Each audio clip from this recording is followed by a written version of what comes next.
Hey guys, Joshua Peterson here with Peterson Electric. It is October 2018. We got our first dump here. I want to talk to you today about how to charge your 12 volt battery on a Sprinter van. It's a 2012. Yours might be different. Also, how to do your 2.6 volt batteries on an RV. I use these deep cycle stations right here. They work pretty well.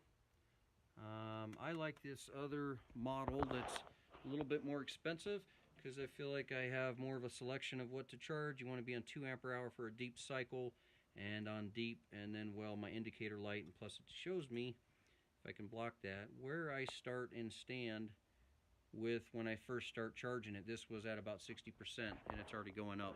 When you charge the 2.6 volt batteries, you have to make sure that you are doing this correctly. You're a negative in to your positive terminal, through the cord to a negative, positive out. Positive is red.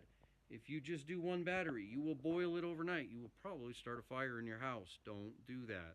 You do not want to connect it wrong. You might start a fire. How do I know that? Because if you put two 9-volt batteries together and stick them positive, negative, negative, positive, you can actually get those batteries to melt down. There's a guy on YouTube who shared that he used to recycle batteries and put them in his drawer, but never really paid attention to them sliding without tape, and he started his whole house on fire, and unfortunately it was a bad deal. So keep in mind, batteries can start fires. This is a 12 volt right here. My Sprinter van gets hooked up right here, positive for this terminal and negative for this terminal right here. Okay. So this Sprinter van has 2 batteries. My Duramax has 2 batteries. My boat has 2 batteries. My RV has 2 batteries. All of them are 12 volt except for my RV, which is 2.6s.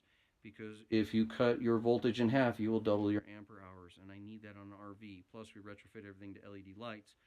Then I have an SUV that has a 12 volt battery, and my Honda, as well as the fact I have a spare battery. So I have 11 batteries. So I make sure that I start charging those and deep cycling them and keep them on my Gmail when I've done that. I also have 4 of those jump starters that you get at Costco or Sam's. You want to check that every 90 days or every season to make sure it's charged. So especially in the winter, you jump it, and if you don't have enough juice in those jump starter, then you're going to have to recharge that. And I think you know what those are. You can just Google on Amazon jump starting stations or batteries, whatever they are. But it's a little jump box for your van or your car, so you don't have to bug anybody with jumper cables. Plus, the new cars nowadays, people don't want you doing that. So every time you use that, make sure you recharge those as well. Other than that, guys, yeah, if you don't understand here how to deep cycle the 6 volts, hopefully it'll help you out. And the 12 volt, please don't do it. Just call a friend or get a mechanic. It kind of sucks to go in and have somebody charge it overnight, but Napa and some of those other stores will do that for you mechanics, and they'll charge you something small. But usually they'll deep cycle it too, or tell you if your cold cranking amps is bad. Keep in mind, cold cranking amps is huge in the wintertime on vehicles. Especially my generator going just to get started on my RV. Boats, not as much, you know, because here we just winterize them, but we still deep cycle. How long do you deep cycle these? Usually on these RVs that I've been using all year, I will 2.6 volts. I will do it for 2 days. My van, if the batteries are new, I'll do it for a day. And if it's getting low or I found that it died and I had to jump start it that night, I'll do it for 2 days on a Friday through Sunday. Other than that, when temperature drops, don't forget you can plug in your heater coil in this van.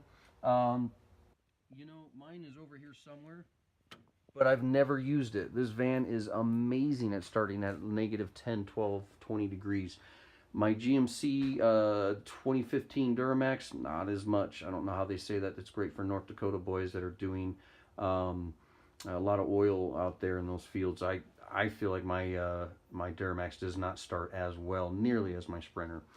So anyways, guys, thanks for joining us. Hopefully it helped you out on how to deep cycle your batteries. Take care.